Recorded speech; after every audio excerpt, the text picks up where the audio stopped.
Pengembangan pemain sepak bola lokal Sumsel harus terus diupayakan dan ditingkatkan, yang dilakukan guna mencetak pemain lokal asli Sumsel yang dapat berlaga di kompetisi Liga Indonesia.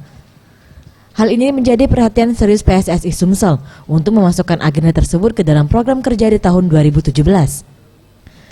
Menurut Musni Wijaya, Ketua PSSI Sumsel mengatakan, untuk pembinaan pemain sepak bola ini akan difokuskan dengan bentuk badan diklat di setiap kabupaten kota di Sumsel.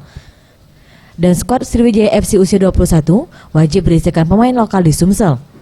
Dengan adanya pemain lokal asli Sumsel, setidaknya dapat memotivasi pemain lain untuk lebih giat berlatih karena kesempatan untuk menjadi pemain SFC terbuka lebar dan berpeluang memperkuat timnas Indonesia.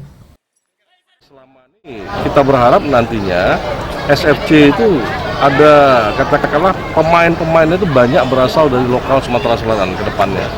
Jadi oleh karena itulah kita berharap dengan pembinaan mulai dari usia 12 sampai dengan nanti kita lanjutkan usia 16 sampai 20, ada sasaran ke depannya itu adalah profesionalnya adalah SFC.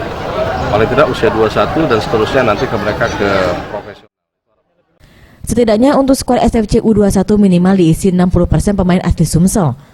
Hal ini setidaknya dapat menarik animo pecinta SFC untuk datang ke stadion dan melihat pemain tersebut berlaga dan bermain bersama SFC. Faridul Satria, Sriwijaya TV.